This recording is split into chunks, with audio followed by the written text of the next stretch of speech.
Welcome back to the City of Palms podcast. It's episode 16 this week. So if you're new, welcome. If you're returning, what's good? It's just me and Brian this week. So we're going to be going over a couple things. Don't really have much planned. Kind of just off ripping it. You know? I like these episodes. Cash. Quick little life update for me. Let's see. Some things y'all don't know. Some things you might not even know. So yeah, my ankle's healing up. Still haven't skated. Been over 3 weeks now. So That's the worst. I'm going crazy. But it's healing up good, so that's making me feel a lot better. And let's see, work's going good. Everything's pretty much good. Been back in the gym. Been doing some boxing training with the boys. Danny beat the shit out of me. Yeah. We had our first little sparring session. Danny showed his true skills. I didn't know that that's what light meant. Like I said with you, when me and all my friends were growing up, even when we went light just meant still we're fighting like a street fight, like an actual match, but giving like a 50% punch. I think, yeah, because you weren't 100% for sure, but no. like Gabe, he gets onto all of us for that because especially Kyle will kind of get in his feelings sometimes because like he means like just touching each other just to like really like practice blocking and practice like evading and stuff, like just to like practice, you know. But we'll just like kind of like you said, just 50%, just like go and like kind of wail on each other a little bit. I think next time, whenever people are sparring with you, especially me, like once we have been training a lot and like we do start sparring more, I honestly think we should spar out in the yard. To be real with you. Really? Yeah, if we can, just because like I don't know, I feel like a face shot just the right way with like someone could get knocked out. You know what I'm saying? At least like knocked to the floor, and I don't want to be falling on the hard concrete garage floor, especially with all the equipment in there. We might like fall into some weights, fall into a bench, skate ramp, something like that. It might just be safest if we're gonna do like a legit like multiple round sparring match to go, or like when we do the Shark Tank thing, maybe set up the lights because we got the skate lights. We could just set them up in the yard and just like do the Shark Tank thing like we did last time with Gabe. Just do that in the yard just in case anyone really gets a good one to the chin. Yeah, that's true. Yeah, I've been knocked out. Not fun. I can't wait. I've never been knocked out. Yeah, it's easy. It's easy going. At least when I did, when it happened to me, I got up and afterwards and was like, "Dude, you just knocked me out." Like, yeah. I feel like I need a good hit in the nose, dude, because that's what I'm really afraid of. I don't care, like honestly. Yeah, that'll stun you. Yeah, in the nose. Because I hate, like, dude, even like, bro, like I used to hate. Delaney would like touch my nose sometimes. And I would get pissed because, like, I don't know if it's, like, allergies or something, but, like, sometimes if you, like, screw with my nose, I'll, like, start sneezing a lot and stuff. I just don't like people messing with my nose. And I've got, like, a sensitive nose or some shit. So, like, I feel like just the right hit in the nose would just, like, really fuck me up. Make you start sneezing. Yeah, dude, I'll just start freaking out. Blind effect. Like, yeah. Oh, yeah. Because, like, dude, when you fought me, you hit me. I remember you hit me once really good, like, in the side of the head, and like my ear kind of hurt the next day. What? And then and it's still kind of like I was laying on my side today, and I was just like and I would like try feeling, and like I don't feel a bruise or anything like that, but like my ear's kind of tender. And then also in the forehead, I was doing the orders at work, and I was like rubbing my head because like my head kind of hurt, and I was rubbing my head, and I felt like right here, it was like I felt like bruise or something because you just hit. That was whenever Gabe was like. Gabe was calling out the freaking combos for me to do because he knows like what I'm good at, and he was telling me during the sparring match, "Yo, throw what did he say? 2-3." He said throw 2-3, 2-3, and then I was like thinking to myself, okay. I'm like, Danny hears you saying this, so I went and I was like, okay, 2, and then right before I did the 3, Danny just hits me right in the face. Saw that wide open. You like didn't even do anything. You're just like. Without even thinking, just right to the dome. Once I heard 2-3, I knew you'd come with the 2, and I just like kind of like left the 2 be the 2, and then hit you when I knew you would come with the 3. Yeah, because you had your hand up. The 2 was just gonna be like a tester or whatever. Yeah. Learning though, we need that, you know. You need to get beat up a little bit. Yeah, and it's crazy too. Like I mean, I'll obviously lose, but like ever since I got my ass whooped in 8th grade, some shit happened to me, dude. Like for real. Like for anyone listening who doesn't know the story, basically what happened was this kid wanted to fight me in 8th grade for no reason. Like I literally walked into reading class, 6th period. We had block scheduling, so it was 2, 4, 6, and 8. That's what we had on an even day. And so 6 was the second to last period of the day. Walk into 6th period, and this dude goes, yo, you want to fight? No, literally goes, yo, my girlfriend broke up with me. You want to fight after school? And I'm like, okay. Because I wasn't going to back down. You know what I mean? I wasn't going to back down. So I was like, okay. And it was somebody who I knew. Like, we had boxed. Like, we were, like, not friends, but we were, like, kind of acquaintances. We had boxed before. So I was like, okay, bet.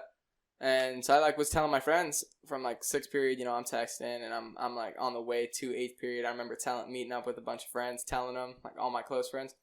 So they come with me. They're, like, there. They're like, yeah, dude, I'll come with you. Like, so I thought they were going to have my back, you know what I mean? Nah, that didn't happen. Nah, you learned who true colors showed that day. And I remember, like, Sarasota Road, we go down, which is, like, close to the house at the time. And then, so what happened? And there was, like, no, everybody from, dude, everyone, all the girls, everybody from the school was going. I was like, no way. And then, yeah, dude, I got my ass handed to me. Whooped. Like, backpacks went down. And I just remember fists were coming in crazy. So I just, like, ducked up like this, dude. And I was still just getting whacked, bro. Like, beyond belief. And I remember, like, looking up at my friends. And they were just filming. And I was like, What? damn, dude, really? And then, I forget, a cop, like, turned down Sarasota. So he just started everyone booked it. And then I was, like, still getting my shit. And, like, my backpack and shirt and stuff. And I forget what had happened. I think I made it out, too. We all got out. I remember I was walking down the sidewalk. Because we were, like, a little bit further down Sarasota. So, I was able to, like, get away. You know what I mean? And I remember, like, walking. But before I could even get home. I got home. I, like, got on the road. And cop, like, pulled behind me, the SRO of the middle school. And, like... What did he say? He, like, said that he saw what went down back there and everything, and he's like, that's not cool, man. But he basically saw me get my ass whooped. It was Officer Hall. It was Deputy Hall. He basically saw me get my ass whooped, I guess, if he did see the whole thing. And then, you know, I had nothing to be proud of. I got my ass whooped, so he's like, I saw the whole thing, and I don't think anything really got in trouble. I think I had to go to the office on Monday for something. I remember being like, I was pissed, because I was like, I got in trouble for, like, yeah, that's getting so my ass annoying. whooped, yeah. But ever since then, man, dude, something changed in me. Like, I was like, dude, I'm never gonna let that humiliation, like, and that pain, too, that shit hurt. My side of my head was pounding for, like, days. But, yeah, I remember being like, okay, so now I gotta learn. So, yeah, I learned. And now, like, anytime I go into a fight, no matter what, sparring or anything, I just have the mentality, like, and I can eat punches to the face, too, so, like, I'm not scared to get hit. Yeah. But I just have this mentality where I just won't. I won't let myself lose if I can. I mean, I know, like I said, I know, like, time will come when I lose to someone who's just, like, more experienced. Yeah. That's what I'm interested to see. That's what training's about. I'd be interested to see you fight Gabe, because Gabe understands, like, he treats it like a chess game, where, like, you have to be calculated. You can't just, like, go in flailing. And I feel like you don't go in flailing, but you're someone, it's a good tactic to be, like, just offense the whole time. You want to be, like, especially right at the start of the fight, you want to be the one that's like, just go. Like, that's what you did with me. You were just like throwing shit at me, so I was just like, oh damn, and I was just like having a block. I couldn't even think about what I was gonna throw because I was just thinking about blocking your hits. But Gabe is someone who I was trying to do it with you, but I suck still. So like, but wait till you fight him, because like he's good at, like, he'll know the distance of your punches, so like he'll be like just in your range, so that when you throw something, he can just like bob, you know, just like barely die. He barely moves. I think it's crazy because like you see him as like, you see the experience difference, because you see our feet, we're like running all around, like trying to like get away and dodge and stuff like that, get our position. But he moves a lot, but he takes like very like small steps, like very like calculated, like few steps, you know. And that's good. Yeah, but it's cool. I'd be interested to see the two of you, because we. Like, me and Kyle and the other dudes, we're, like, still really inexperienced. And we haven't been knocked out. We haven't been, like, hit in the face a whole bunch. So we're still, like, kind of, like weary, you know what I'm saying? You have been knocked out. You've been hit in the face all the time. So, like, you're not scared of that anymore. You know what it feels like. So you're good at just, like, going at it. But us, we're still, like, kind of hesitant. So it gives Gabe more of an opportunity to, like, get ready and dodge us. When I'd be interested to see how he'd react to your fighting style, because you just go in. 50% of your power. And his thing is he wants to he says hit as hard as you want to get hit. So if you're going at him with 50%, he's gonna go at you with that same 50%. So because like with us, he goes very light. It still hurts though because he'll hit us just right to where like he'll just like do and just like tap. But if he just hits you the right way in the stomach, it's still like, you know what I'm saying? The right hit doesn't matter how powerful it is, it can hurt you. Yeah, for sure. I can't wait to get better though, dude. He wants to start rolling too and start like doing more like grapple type stuff. That's where I specialize in too, because that's like before, like growing up, only Shrimpy had gloves for like to start until we got older. But like then I had a pair and stuff like going through like high school and stuff. But Shrimpy always had a pair of boxing gloves like growing up, even when we were little. But we always just wrestled. That's just what we did, especially in middle school. That was like the big thing. We would always like wrestle, just like to tap out. We'd just be like, see who could tap first, make one tap first. So we'd be grappling all this different kind of ways and tapping each other out. And I feel like that's where I specialize, because just like in football, how like I was the one that could like just weasel through. Like I felt like I was like hard to get down to the ground because like people would just come at me and I could just keep running. Like I just like break through your tackle. And I'm not big, but I could just, I don't know, I'm agile. I can just escape you. And that's how it kind of is with this. Yeah, I could see that. And it's cool. I can't wait to like start doing that. I don't see myself ever being like great or anything like that, or like learning a whole bunch to the point where I like could say like, yeah, I know Brazilian Jiu-Jitsu or whatever like that, like any sort of like official like experience. But I can't wait to just learn a couple things, you know, just like a good like handful of skills, because Gabe, he just briefly told us about some things he's been learning, because he goes to his friend's house and his friend's got mats and stuff, and he's a brown belt in jiu-jitsu, so he's like been learning a lot. And he was just telling us one thing about like grabbing joints. Like if you like grab someone's wrist and limit their range of motion, that is such a good like upper hand and like striking and whatnot. And then he'll like grab one hand on the wrist and one hand on the elbow, and that like restricts two of your joints, so like almost immobilizes that whole arm. And he was just telling us like ways you could do that real quick and then turn that into like just totally screw someone up, you know, in like a street fight scenario. Like if you were in a UFC fight, both of you are gonna be experienced, so that's different. But like if you're just like some dude at a bar is screwing with you, if you just know a couple of those little things, think about how useful that would be. If you just like kind of like how cops can just like grab you and like twist you around and like put your arm just right to where like you're tapping out, you're not going to be resisting anymore. Just do something like that, just to diffuse this. I just want those kind of skills to where you could feel confident to diffuse a scenario, you know, because like I don't know, I would feel helpless if I had some sort of like fight going on. Oh, really? Like at work, dude, my boss is, I don't know if he listens to the podcast, but Angelo, if you're watching, shout out. I've told you he's a black belt in Krav Maga, and he just became a blue belt in BJJ. And so I feel like if any like customers started, because he always says, he's like, if anything's happening, like any because I've had situations at the register, and he said like, if that happens, dude, immediately just radio me and just say like, hey, Angelo, I need you right now, and he'll come to the front. He's not to say he would just like whoop him or whatever like that, but like he has the skills to where if someone was getting out of hand, he could easily put them down. You know what I'm saying? Especially Krav Maga is all about like fatal hits. Not that he's gonna kill someone, but like he knows where to hit someone just right to where they're going down. You know? That's crazy. Yeah, dude. Rough stuff. If you could master any martial art, what would it be? Like any like fighting style, what would it be?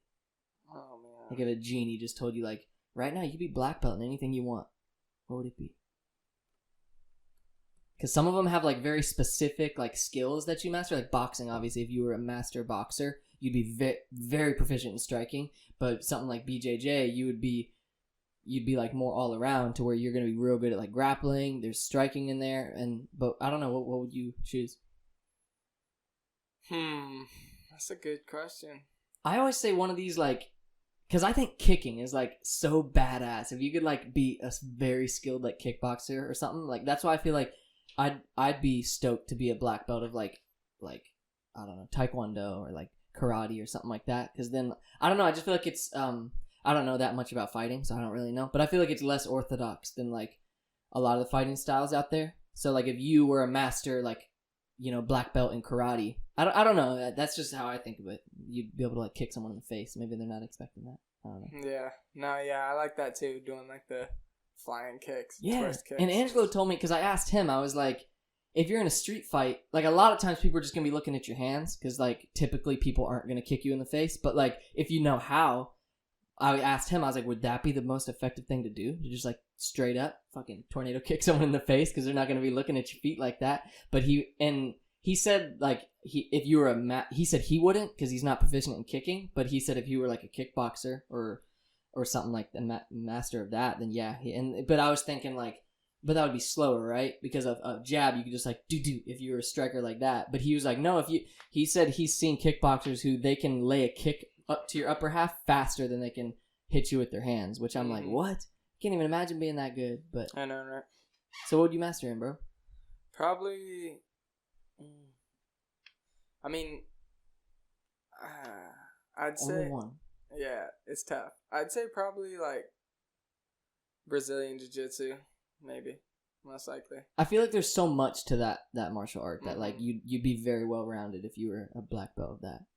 Yeah. Plus, with how much time it takes, I don't know. I feel like some of them it might be easier to master than others. Maybe I don't know. Like I said, I don't know a lot about fighting, so maybe I'm wrong. But like I feel like something like boxing, I don't know. Maybe there's just like less to it, I guess, because you're just striking with your hands, and there is a lot to boxing. But like something like BJJ. There's so much to that like you have to learn and to become like I know that one dude that Gabe knows is a brown belt. He's been doing it for like 10 years.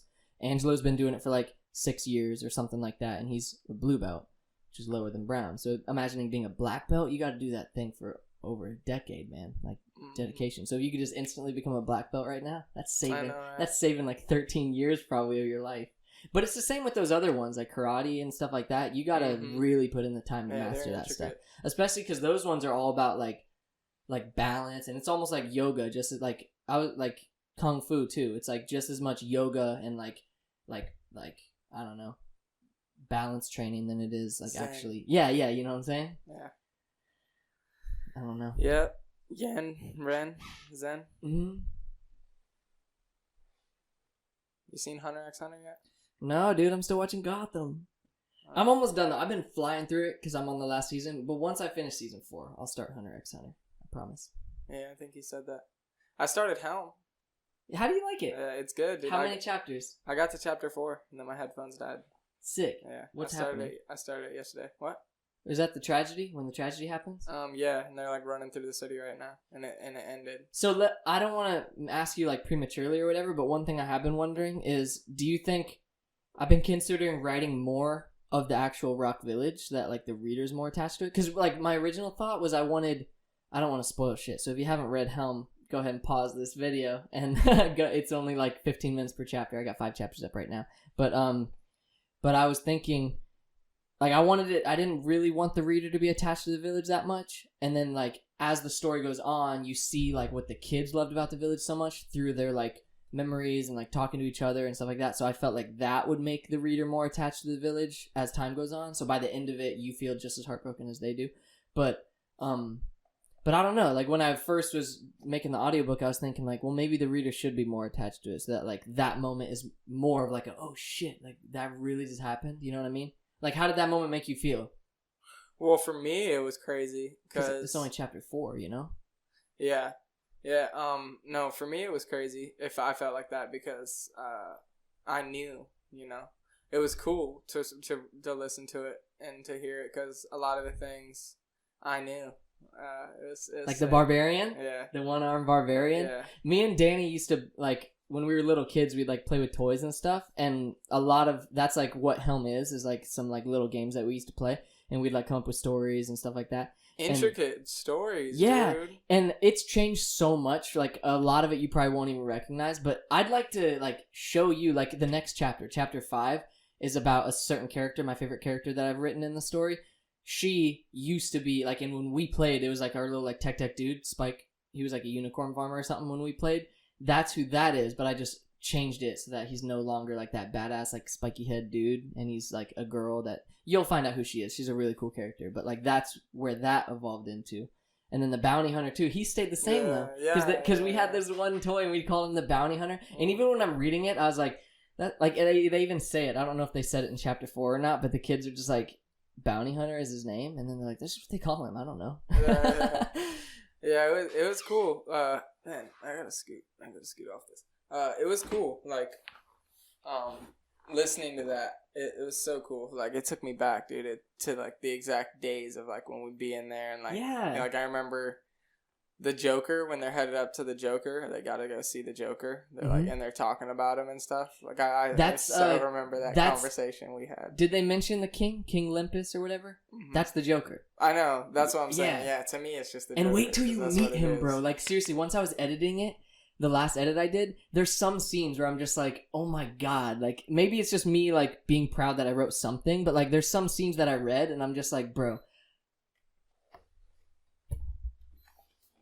I hope that the reader gets out of that what I put into that. You know what I'm saying? Like, there's a certain scene where, like, I don't want to, like, spoil anything, but there's a scene where, like, the Joker, or not, who you know is the Joker, King Lemmy, he's, like, coming up on this, like, group that's stationed out, and, like, just, it, like, I describe, like, him coming up the thing, and how he looks, and, like, how he sounds once they come up to him, and his dialogue and stuff like that. I feel like I nailed it, but nice. That's why I can't wait to hear what people think, because I feel like I nailed it, but maybe I didn't. Maybe that's just me being proud that I wrote something. No, I mean, from what I've heard, it's good, man. I love it. So you think, did you, like, get a pretty good idea of, like, Rock Village and the characters, and, like, you got a good feel for, like, the type of people they are and stuff like that? Yeah, the characters for sure. You probably could have went a little bit more in depth with Rock Village, but already from what has been said, I'd say you get a pretty good grasp of even their backgrounds of all the families. Yeah?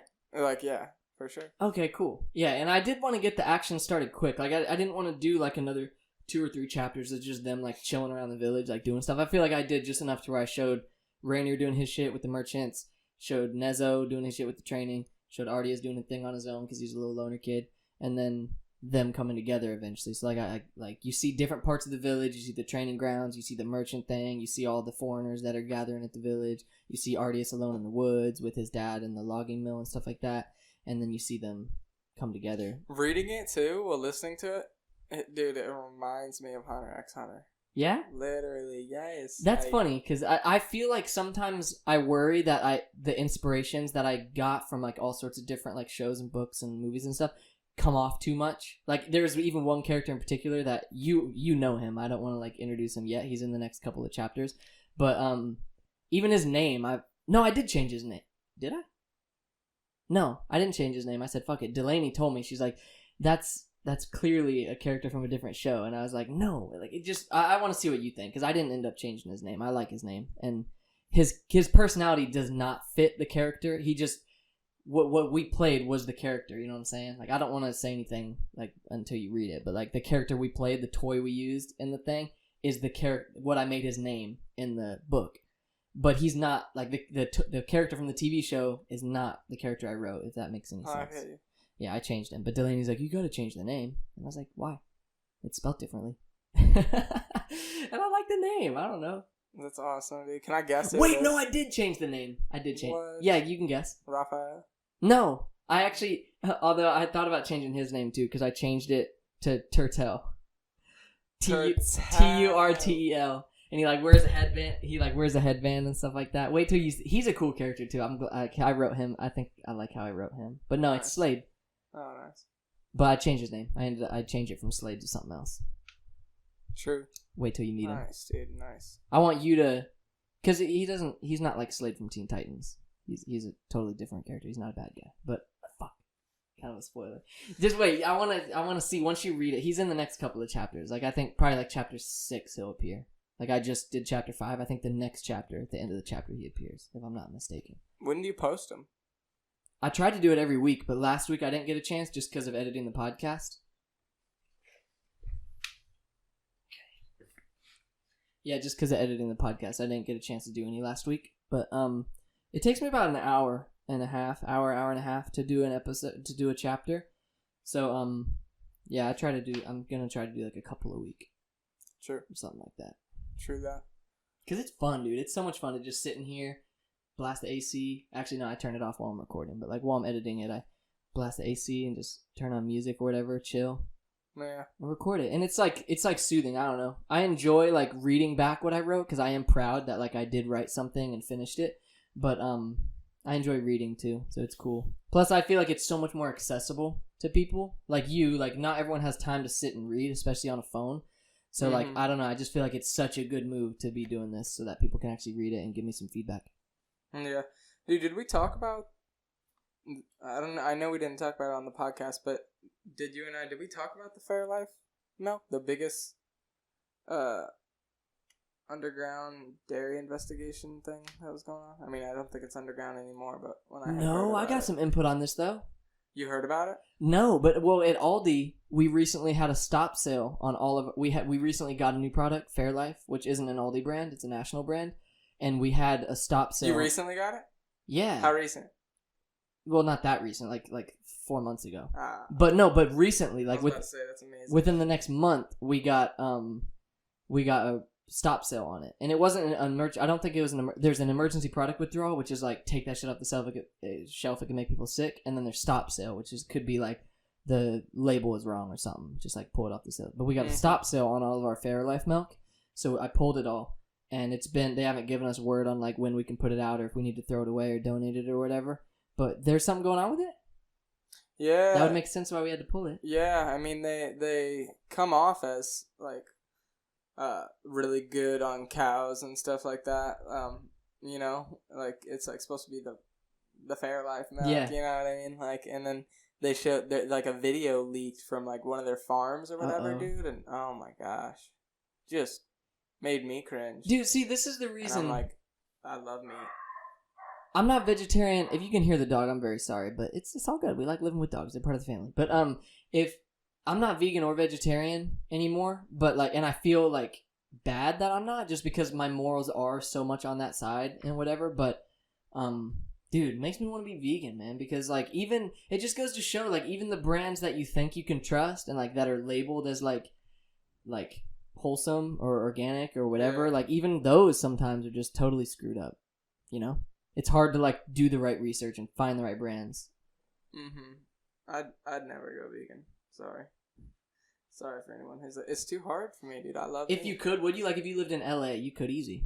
They got so many tasty restaurants all over the place. Yeah, see, that's true. That's what I've heard. That I would try it. I would try it. I'll give you that much. I would try it and see how I felt.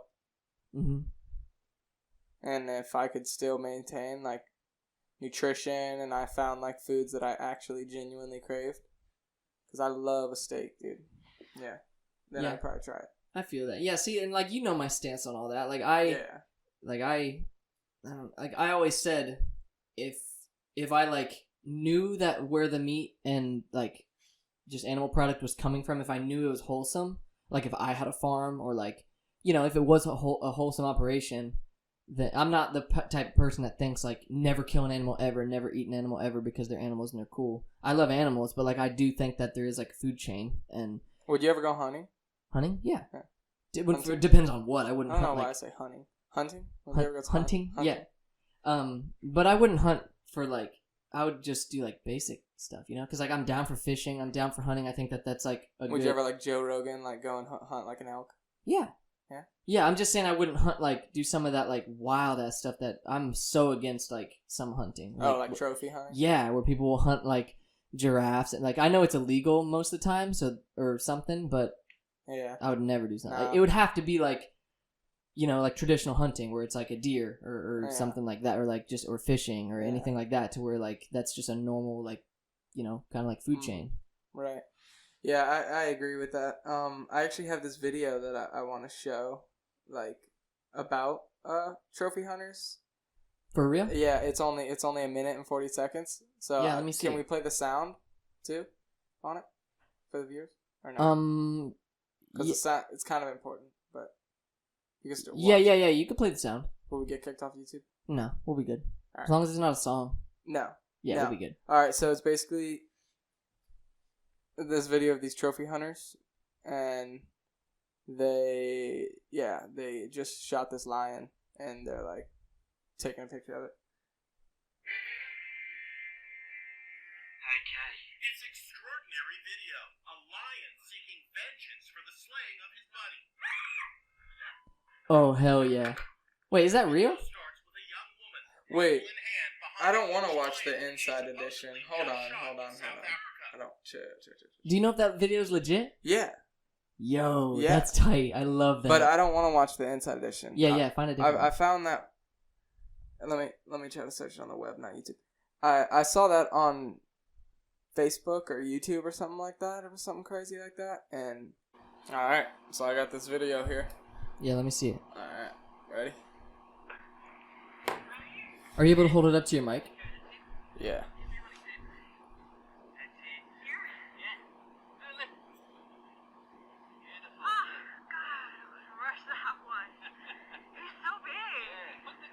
That's disgusting, dude. You're right, I left the camera running, so we'll get a good view, get a few shots here for the wall at home, huh? Oh, well, that's good. Hey, that was a really good shot, Princess. No, good. Best one we've had all season. Oh, really? Yes, absolutely. Yeah. No, at least 200 kgs. Huh? Not so big now, eh? No. Fucking pig. Right, okay. Let's take one of these, huh? Get your guns out. That's it. Yeah, these ones. Yeah, he's so tough. That's it. Go. So fucking tough with that firearm, bro. Oh, come on. Right, let me... Yeah, well... right, I'll just check the camera here. Okay. That's right. Okay, good stuff. Get him.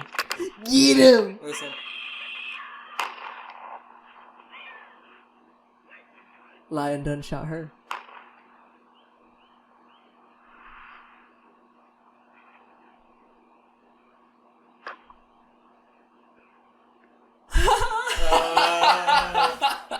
No. Where's your shot now?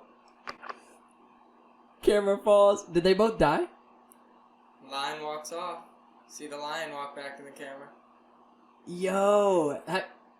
Oh, the next video says real or fake. Do you think that that's real? I think that's real. Bro, assuming that that's because I don't know if it's real or not. Assuming that that's real, that is so dope. That is so sick, I know, dude. right? Yeah. Lion's just like, hey, bitch, just Yeah. Hey, how's my sister? dude. 2 male lions too, right? Oh yeah. Right? Yeah, Because yeah, they're male if they have the mane, right? Yeah. I think that's how it works. Bro, that's just disgusting to me because like there's no reason. Like I think with like deer and stuff like that and like normal game hunting, you're sort of like controlling their population and stuff like that. But lions, you don't gotta fuck with them. I know, right? Kings of the jungle, bro. For real. Damn, dude. Like that makes me. I also hate seeing the ones of like elephants and stuff too, and like rhinos and like. You don't need to be shooting and like especially like posing like that, bro. You don't have any power. That shit would destroy you in a second if you didn't have a gun worth 200 feet away from it or whatever. For real. God, they're just sitting in the bushes with a scope, just waiting to get a good headshot. Yeah. That's fucked up. Speaking of power, though, dude, your boy got a new car. So we did an episode. I don't know how many episodes ago it was, but me and Danny talked a lot about me debating whether I should get a new car, and we kind of decided by the end of it that I was gonna try to look into getting a Hyundai Genesis, and we did it, man. Yeah. Didn't even take that long either. Nah. Like we found one that was a really good deal, and I remember we were sitting out in the living room. I found it online, and I was like, and Danny's like, "Yo, like call him right now. That's a cop right there," because it was like good price, good miles, newer than I was looking for, and everything I looked for: black, stick shift, all that stuff. But then it wasn't available. Whenever we went to pick it up, someone had already like started in the process of buying it. So I was like, God damn it. But then it came back up after like a week, bro. I was looking at other websites. We were looking all over the place, looking for different Genesis and whatnot. And then eventually that one came back up, and I remember I saw it on the website, and I just had to wait. I was at work at the time, and I was seriously gonna consider like just leaving work early, just like do whatever I had to do to leave work early, because I didn't know if I could do it over the phone or not. Because car was in Colorado, had to pay a bunch of money to get. So I had to pay $1,000. Danny's already heard all this, so I know like. He's already heard this story many times. He was in the process of it. But for those of you that don't know, I had to pay $1,000 to transfer it from Colorado just to like get the car here for me. And then that would like start the process. And I didn't know if I could do that on the phone or not. So I was at work, and then the minute that the place opened, I called him. And I was just said straight up like, "Hey, I want this Genesis that just popped up. can I pay over the phone and like get that transferred, then get it in my name, and he said yeah. So like we did it all. I like did everything I needed to do as far as like preliminary paperwork and all that, and then they told me it would be like 21 days before the car would get there, so that was going to give me enough time to sell my current car and save up like another, and how I'd have like another like paycheck or two to where I could put towards a down payment, down payment for the car. But then it ended up showing up. I got a text like 5 days later and it was like, hey, your car's here. And I was like, what? Y'all said 3 weeks. Car's here. You got 3 days to come pick it up. Yeah, and I was like, how long can you hold it? Because I was thinking like, okay, I'll just sell my car ASAP. Just like put it on Craigslist. I had just taken the pictures the day before, and I was going to post the Craigslist ad and then start working on like getting it sold for the price I wanted. And then dude said 3 days. Can hold it for 3 days. And I was like, I just paid $1,000. Can you hold it for a couple of weeks? Come on. Right. But so yeah, I was just like, all right, whatever. Me and Danny just went down there because I was not saying no. It was such a good deal for this car and like everything that I wanted and more. So I was like, all right. And then we just got it started. And then I won't go into any specifics as far as like some numbers and whatnot. But we got there and we were ready to like get it all settled. I was just planning on using whatever money I did have saved, which I thought would be about as much as I wanted to. I would have liked to have more, but it would have all worked out the same, I think. And then I was going to trade my car in. Instead of selling it privately, I was just going to see what they'd trade it for. But the Kelly Blue Book was much smaller than I was planning on selling it privately. But I was like, whatever, it'll all work out. And I was even saying, like, if I could at least get, like, what did I say? Didn't I say, like, even like if I could only get $500 for it, like it'd still be fine. Like if there's something wrong with the car and I can only get $500, because it was in good shape, or so I thought it was in good shape. So I was like, Kelly Blue Book's for like $1,100. I was trying to sell it for like $1,500, but whatever. Like even if I own, like worst case scenario, get $500 for it, it'll still be fine, no big deal. And then we started getting it all situated, and I was so focused, my dumbass, I was so focused on like looking at the Carfax of the cars I was buying that I didn't really even think about looking at the title of my current car that I've been driving, because I got it for free and it was a gift from a friend and like just to help me out to have a vehicle, so I didn't even really like care about the title or looking at the Carfax and what the car had been through. So then I go to trade it in, and it's probably a good thing I didn't sell it privately, because I'd have looked like a dumbass, because the car ends up, it had been rebuilt multiple times, salvaged and totaled like a couple times, to the point where like it was worthless, bro. It was worth $100 trade-in. So I was like tripping, and I was like, bro, I look at Danny and I was like, what the hell am I going to do? So I was only able to do half of the down payment I wanted to do on my new car because of that whole situation. And I didn't have I wanted to do it all there and like trade it all in and stuff, because I didn't want to have to deal with like having insurance on multiple cars while I tried to sell it privately, have both cars registered while I was selling it privately and all that stuff. So I just wanted to do it all in one. Just go ahead and trade it in for $100, whatever, and like get it taken care of. Then, by the grace of God or something, dude comes back, because they said once we test drove the Genesis, Danny drove it because I didn't know how to drive stick. That's another big part of this story, is I didn't know how to drive manual transmission. I was gonna learn though, and so Danny test drove it. And after we drove it, there was some like a little bit of smoke coming out of the exhaust. So he was like, "Okay, our mechanics are gonna look into it, make sure everything's good." And at first he said they overfilled the oil. So they were going to just do an oil change real quick and then test drive it and make sure it's all good. Then what did he say? Something with the turbo? He said there was like a leak in the seal or something like that. Yeah, he said it could be the turbo, the whole turbo, or the turbo seal. Yeah, so when he came back, after like we got all of the trade-in process and everything, he came back and he's like, all right, I got good, what did he say? I got good news and I got great news. And I was like, okay. And he's like, the good news is we found the problem, and it's you're probably going to get a new turbo. We're either going to replace the seal, or if it needs a whole new turbo, we'll just replace the turbo. Great news is that it's going to take a couple days for the part to get here. So because you have to wait and can't get the car today, we're going to refund you the $1,000 that you paid to transfer it from Colorado.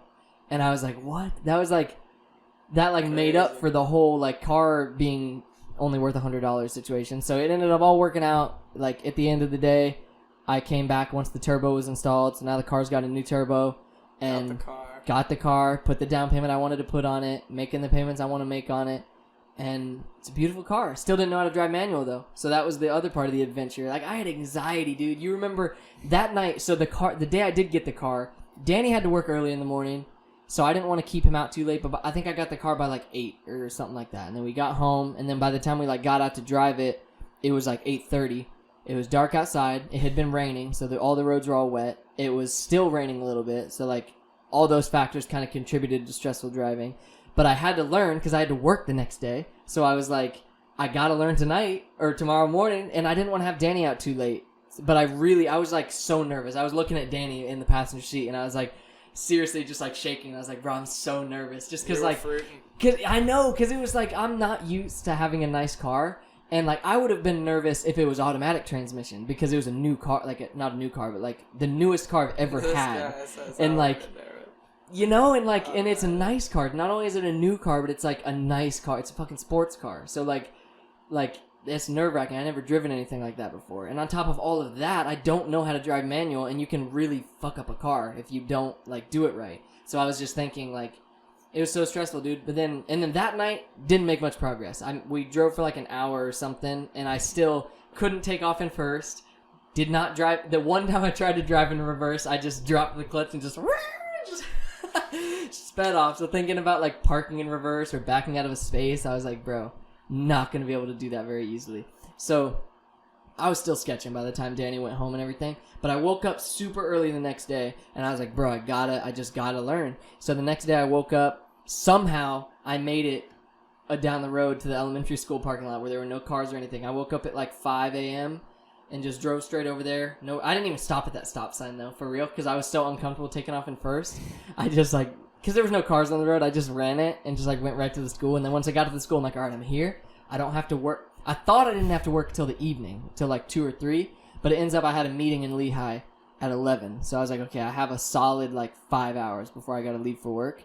So let's see how much progress I can make. And I was like, I treated it like a video game, bro. So what I did, Danny already knows this, but what I did was I wrote down like 5 goals for myself to accomplish by the time I had to leave for work. And I was already in the mindset that like I was probably just going to illegally drive my old car to work that day because like driving on the interstate and stuff, I just really was not comfortable driving. Like I still couldn't drive manual very well, so I just wasn't comfortable. So I was just gonna keep my old plate on the old car and just drive it for like that day or whatever. And then, but while I was practicing manual, what did I say? I said I was gonna do 30 perfect takeoffs because I didn't do any whenever I was with Danny the night before. I did 0 perfect takeoffs. All of them were rough, shifting rough, and like barely taking off, stalling the car, all that stuff. So I told myself I'd do 30, and then after that I was gonna do I think like 10 perfect reverses without stalling or like bumping or anything like that.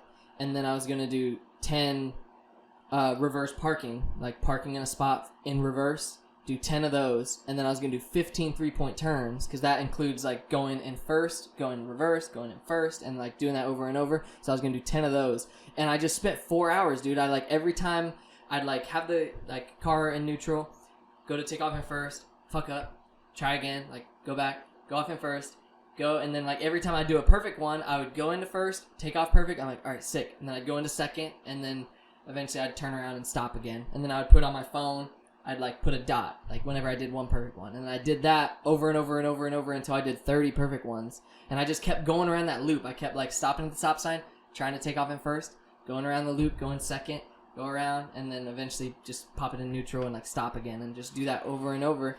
And I did all of them. It took 4 hours, but like I did 30 perfect ones. I did a bunch of reverses. I was actually way better at reverse than I thought. Like once, but what made the difference is whenever I found out that clutch point, that like once you lift off the clutch enough to where the car will start rolling. Once I found that out, it was so much easier because then like I would just, although now I still stalled all the time. Whenever I did start driving it to work, I stalled all the time because like if I'm alone in a parking lot, I understand that like just lift off the clutch until you hit the clutch point. And then start hitting the gas, and then just easily, like, smoothly do one and the other, and then you'll just take off, and then go into second, and whatever. And then, but once traffic comes into the scenario, I gotta do it quick, because light turns green, or I'm at a stoplight, or stop sign, and it's my turn to go, I gotta quickly, and I'll just drop the clutch too soon, and then stall. And then every day, the first day, I stalled at every single stop, I think, at least once. I would, like, stall, sometimes twice. I would stall, try again, put it in neutral, stall again. I'm like, God damn. Anybody honk at you? Yeah, even today, dude, like, because I think I think there's been like a couple days that I haven't stalled at all throughout the whole day. But there's always like one time, dude. And there was one day I was driving it so good all the way back from Naples. Very few rough shifts. I was doing great. Perfect takeoffs. And then I was like right here at the stop sign. And then I stalled. And I was like, God damn it. I almost made it. But yeah. And then today, like I was going onto the interstate. Like the on-ramp I told you about. Every time there, for some reason, like I don't know what happens, but I let off the clutch too soon. And then I stalled it today, and like people get so mad so quickly. Like I saw the lady behind me, like I stalled, and it was seriously like, I get it, the light's green and like it's gonna turn red, so like they gotta go.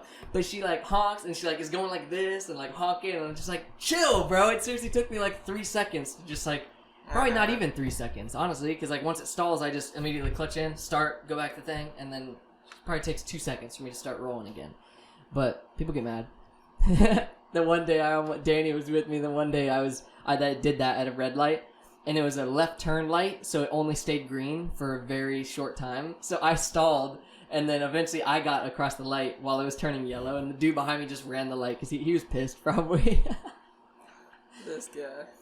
But now now I got it. I think I still like I shift kind of rough sometimes, and like I said, I did stall it once today, but I did it. You're learning. Yeah, and there was 2 mornings I got boxed in by my roommates. Like one person parked behind me, one person parked to the left of me. The one day it wasn't a big deal because the car to the left of me was my old car, so I just moved that into the road, and then I just did like some 3-point turn stuff with the Genesis and got it out. But then the other day, bro, I almost didn't want to tell Danny about this because it was so embarrassing. I let my friend stay the night. Don't know why. He just asked, and I was like, sure, why not? But he was parked right behind me. I didn't know that, and I thought he was gonna leave like at the nighttime. I didn't think he'd actually stay like all the way through the night. But I woke up at 3 for work, 3 a.m., and I go outside to leave. He's behind me. My roommate's girlfriend is to the left of me, so my Genesis is boxed all the way in the corner of the driveway, and my old car is in the yard to the right of that. And it's kind of hard to explain the scenario, but I had to move my old car all the way up into the yard, like towards my like roommate's bedroom window, and then take the Genesis and do some 3-point turn stuff to get into the yard. And then when I was in the yard, drive it through the front yard and like drive it. And I knew like the ditch like dips in, so I knew I couldn't just take it straight, obviously, because my car is like kind of low. So I was just gonna like take it at an angle, and I was like, no big deal. I do that with my old car, but I didn't consider the fact that the grass was wet, and I still don't have good hang of like really like taking off and first quickly to like get the car going. So like I got stuck and I did some sketchy stuff, and we had just blacked out my rims too. So I was Danny's like, all right, just wait a couple days before you get a car wash, and then yeah, it'll be fire. And then the next morning after we painted them, did that shit through the yard. And when Danny came over the next day, he's like, oh yeah, dude, your rims are kind of dirty.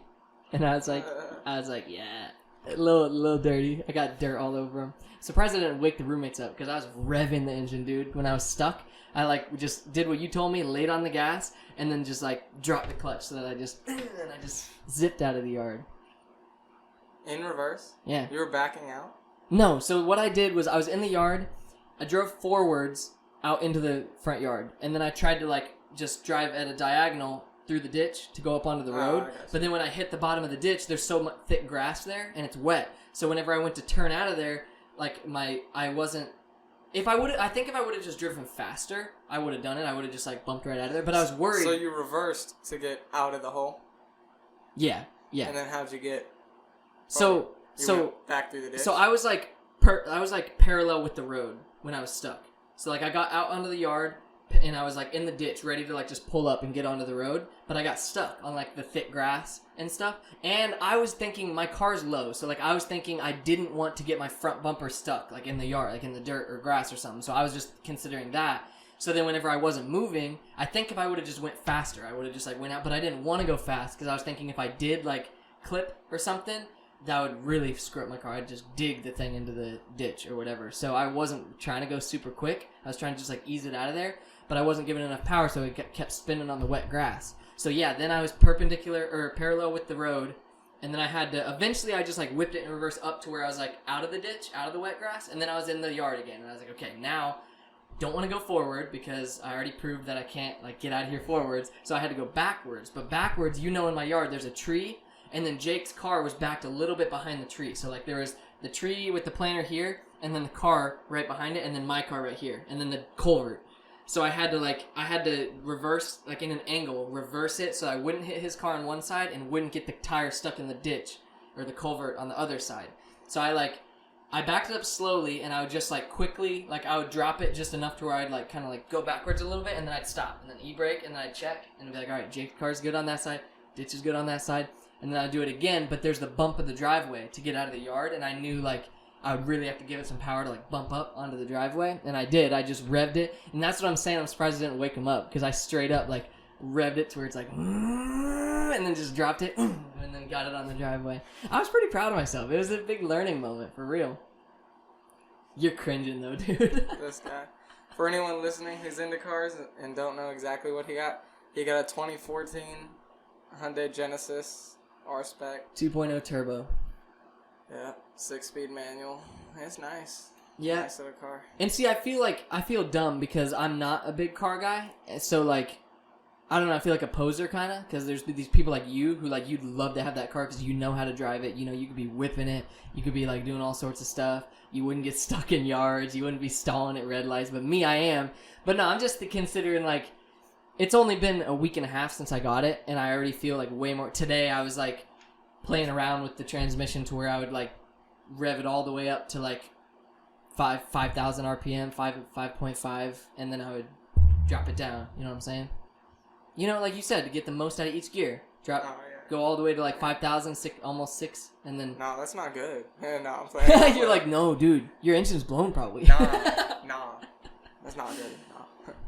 Nah, that's funny. That's good. Well, yeah, that's good, dude. Yeah. And then I getting pulled over, that too. Should I explain that? No? Probably not. I mean, unless you want.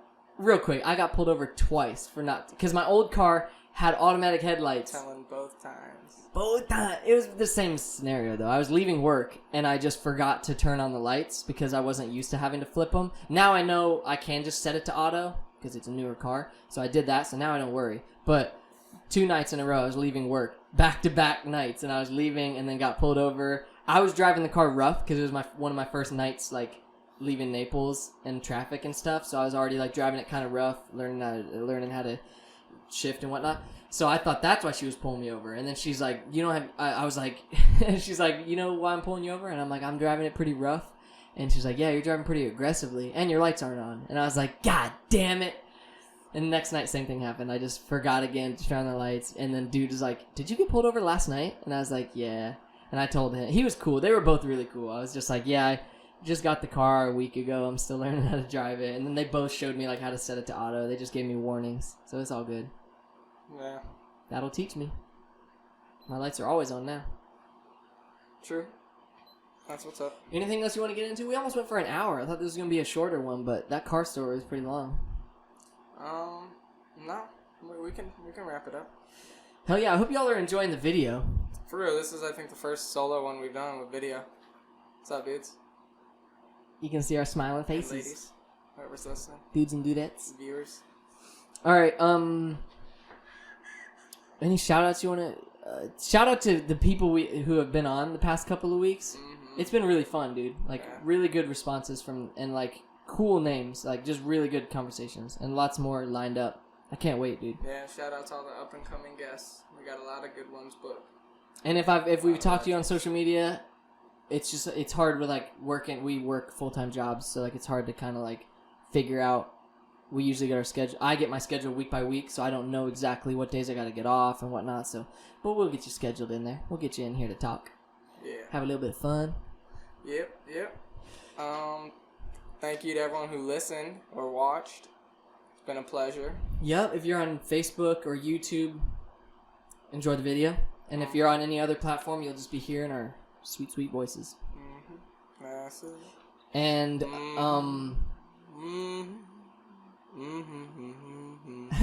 and show your support, like any way you can, like, you know, even just like, you know, liking the video, reviewing the podcast through whatever app you're listening to on Spotify or whatever. Leave like a review, rate and review the show, comment, let us know how you're feeling. Give us an email straight up if you like have any guests you want to have on or have any suggestions for us, because we're just starting out. Me and Danny are just figuring this all out as we go. This is only the beginning. Tell a friend. And let me know what you think about the Instagram. We've been like working pretty hard on like logos and designing the Instagram layout and like the color schemes and stuff. And we've been like very conscious of how we've been designing everything. So we hope it's working and we hope you enjoy it. And we have highlights on there too. Highlights from every guest. If you don't, I don't know, the episodes aren't that hard to get through. They're just like an hour. But if you don't have time, you could just pop on the Instagram. We got little highlights of certain guests on there, and we're updating that every week. And then we got all the local legends, of course, businesses and people who are killing it in the community. Mm-hmm. And if you know anyone who's killing it, please let us know. Yeah, you got a guest you want on here? Let us know. Yeah, or any businesses you want us to shout out that we haven't heard of. Me and Danny only got the 4 eyes between the two of us. It's true. That's facts. All right, this is episode 16. Just me and Danny doing a calm one. Cooling it. Should have a guest next week, though. All right. I'm gonna go to the gym. Me too, man. I've been slacking a little bit, but it's gym night, so All right. let's pump the legs. What are you working at? Arms. Arms? Yeah. I should do legs for like recovering my ankle, Yeah. but after I've been doing some physical therapy stuff for it too, and it's been helping. You want to borrow that Bosu ball? That's alright. Okay, because if you do, like, you might have to clean it off I because got it's one been at the in gym. Yeah? So, yeah, That's clutch, bro. They have a Bosu ball? couple. No way! Yeah. That's sick. Around the clock is clutch. They got everything. That is tight. This is so helpful. It's such a cool piece of equipment. Kind of expensive too. Mm-hmm. But yeah, let's turn this off. Turn the videos off. All right, y'all. Thank you. We hope you enjoyed. Thanks for listening. See you next week. Hit him with the outro, Biscuit. Yeah.